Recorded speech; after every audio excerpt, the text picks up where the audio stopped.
Okay, I'm totally done doing that. Hey guys, I'm Tennyak. Welcome to my Buffy review of Season 1, episode The Pack.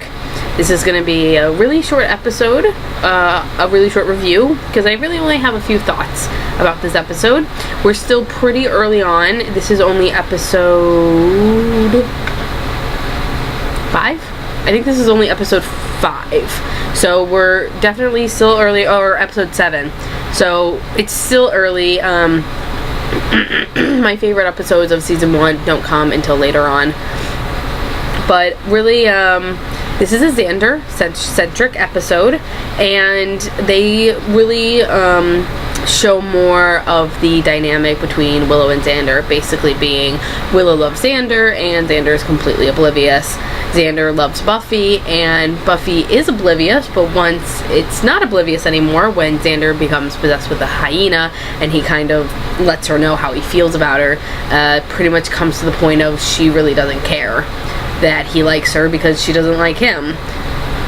But at the end of the episode, when Willow and Buffy think that Xander doesn't remember anything during the hyena possession, then he doesn't remember any of it, so Buffy doesn't really have to deal with it.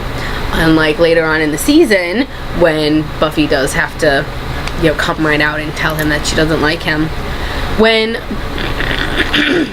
Xander first gets possessed and he meets up with Willow and Buffy in the Bronze, and Willow, notices that Xander's acting weird, and the first thing she says is, "Did I do something? Did I say something?"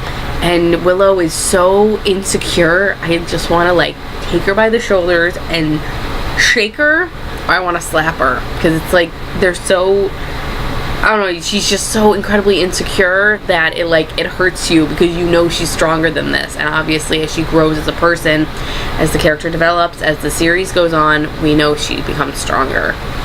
But it's still really hard to see Willow be that insecure and that meek, knowing where she's at the end of the series, knowing how strong she is, how confident she is, how much she's grown into her own, all the trials she's overcome.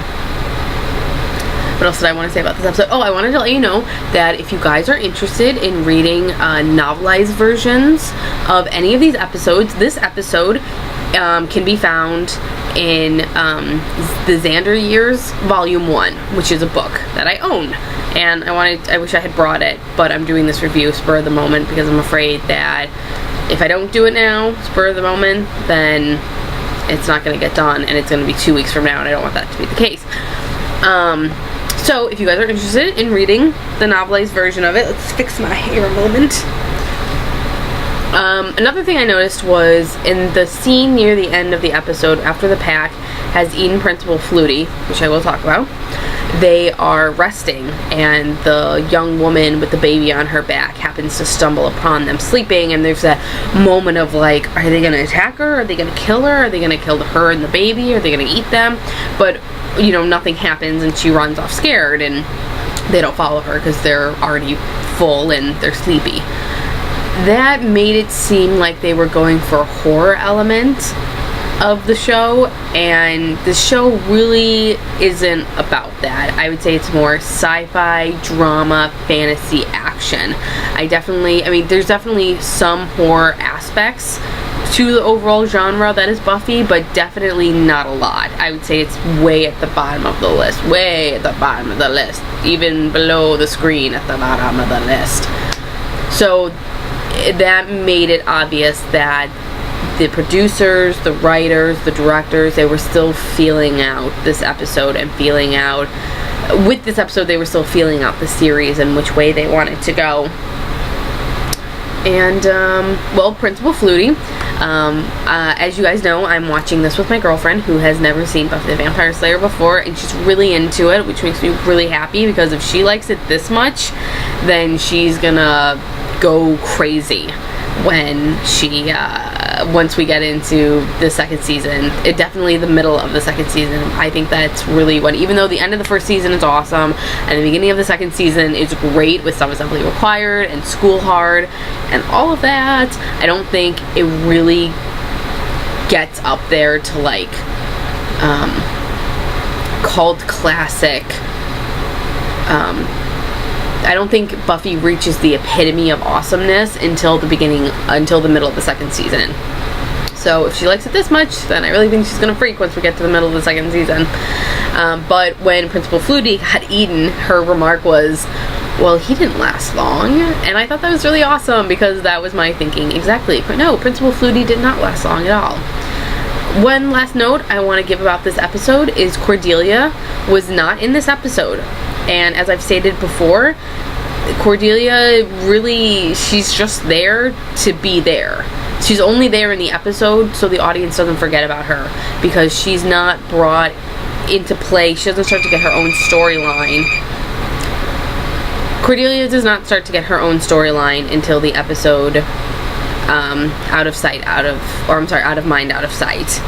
Then she does start to get her own storyline, and then definitely once the second season starts, she gets more of a storyline. And out of all the characters, I think, out of all the characters from where they started and where they end, either when they left the series or when the series ended, I think Cordelia grew the most. And I think she's one of the most extraordinary characters in terms of growing and becoming a better person and a bigger person and a stronger person.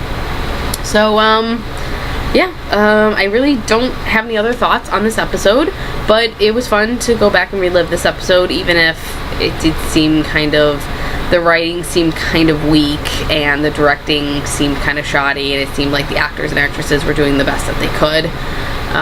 Even though there were a couple funny lines of dialogue that are classic Buffy that we all know and love, like when Xander's in the bronze and he smells Buffy's hair and says, "You took a bath," and she's like, "Yeah, I do it every day," and he's just like, "That's okay." Like, that was funny. So that was definitely, even in the early episodes, even when I think there's a lot of flaws, there's still awesome dialogue and classic Buffy twists and turns.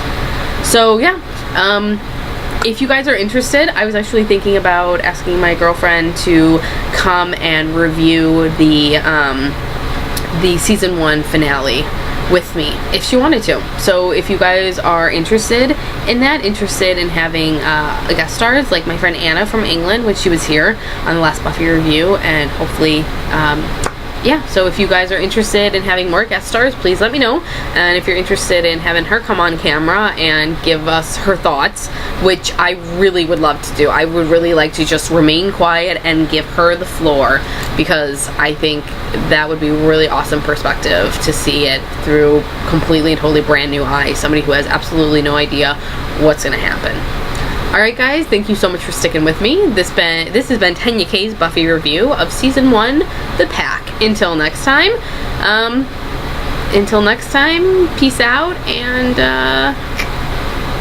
peace out, and I'll see you guys later. So, thanks for sticking around. Bye, everybody.